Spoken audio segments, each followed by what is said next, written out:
Bvlgari Aqva, or Bvlgari Aqva, as some people may say, is a classic men's scent that is considered to some as outdated. And admittedly, I thought so too. Today, I will tell you everything you need to know about this fragrance and let you know if this is one that you should consider picking up. So first, let's go over the presentation. Bvlgari Aqva comes in this box right here. I really like the color of the box. It's pretty nice, you know. It just says Bvlgari on the top, and then Aqva Pour Homme, 100 milliliter. On the bottom, it's just gonna tell you where it was made, which is Italy. Some of the information on the back. When you open up the top of the flap, it kind of just says their branding inside of the flap, which I think is a nice little detail. Really?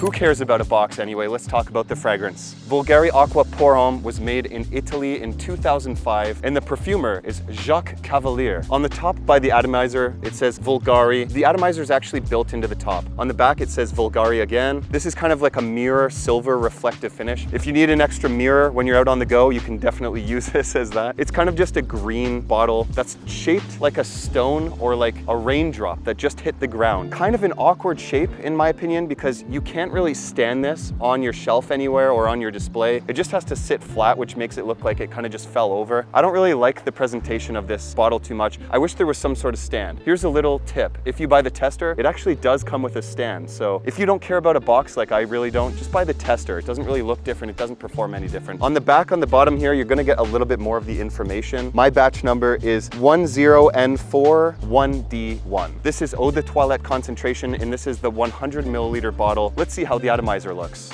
which is built into the top. Oh.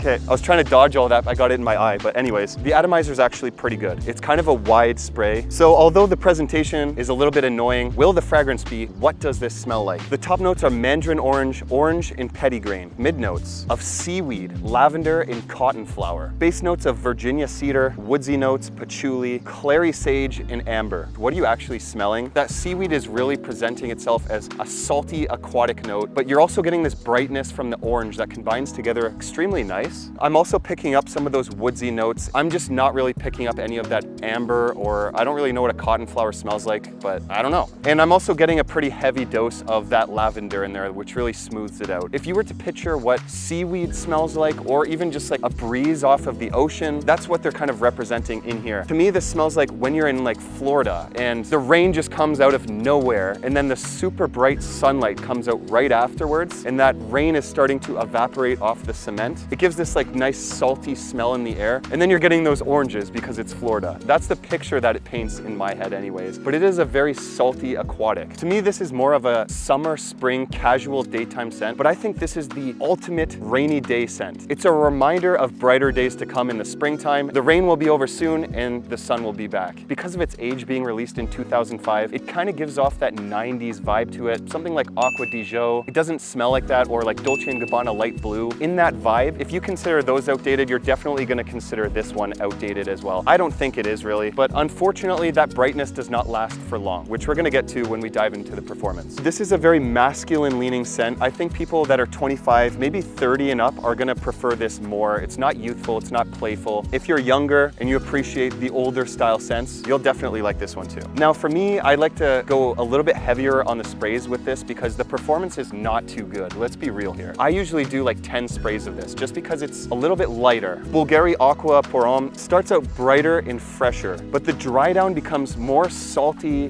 woody, and aromatic. So for an aquatic fragrance, this is actually quite unique. I said that the performance of this fragrance isn't that great, and I'm not lying there. Like, it sits a little bit closer to your skin. I'm gonna say maybe less than a foot of projection total. And then after about 2 hours, it dries down into a very personal bubble. After about 3 hours or so, this is sitting very close to your skin. You're almost gonna have to stick your nose into your arm to be able to smell this stuff. That's why I say go heavier on the sprays, or just carry it around with you. But we're gonna get into why that's probably not a good idea in a second. And then after around 3 to 5 hours, this is gonna be completely gone off your skin. Sometimes I was able to push it to a little bit more. In the high heat, this evaporates off your skin rather fast. If you're wearing this casual indoors for like business or leisure, or like I said, on a rainy day, it's gonna last you a lot longer. The price point of this fragrance is a little bit hard to say. I bought this at perfumeinline.ca. I've seen it on Fragrance Buy, I've seen it on Fragrance Net, so you can still buy this. I bought this one for $86.95 Canadian, or the equivalent of $65 USD. Overall, I think this is a unique, salty aquatic done right that brings back that classic masculinity and having some modern elements to it. It may not be for everyone, so definitely try it before you buy it. If you can, Bvlgari Aqva Pour Homme, from me, gets a 7.5 out of 10. It is definitely recommended from me to wear because it still does smell rather unique. I don't think that it's too heavy in the compliment category, but it works just as well as something like Aqua di Jo. Now, if Bvlgari Aqva Pour Homme sounds like a fragrance that you would enjoy, you're also gonna enjoy this one right here. So check out that review, spray the like button, subscribe if you like fragrance content. I'll see you over there. Thanks for watching, and I love you all.